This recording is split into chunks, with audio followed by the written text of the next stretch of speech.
Power star Khesari Lal Yadav का shooting चल रहा है दोस्तों। यहाँ पे देख सकते हैं कि मेरे पास कुछ प्राइवेट फ़ोटो इन लोगों का आया जो कि शूटिंग वाला चल रहा था दोस्तों।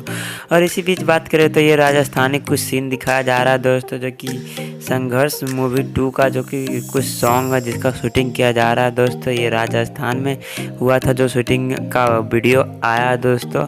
तो आप लोग को बता दें कि खेसारी लाल के जितने भी फैन वो चैनल को सब्सक्राइब करें, क्योंकि खेसारी लाल के फैन तो इतना है कि टावर पे चढ़ जाते हैं, तार के ऊपर चढ़ जाते हैं। तो खेसारी लाल का छोटा सा मेरे पास वीडियो क्लिप है दोस्तों, आप लोग इसे देख सकते हैं। यहाँ पे कि यहाँ पे राजस्थान में कुछ सीन लिया जा रहा है। यहाँ पे देख सकते हैं कि कुछ सॉन्ग का यहाँ पे डांस किया जा रहा है दोस्तों। तो देखिए यहाँ पे ये यहाँ पे हो चुका है दोस्तों।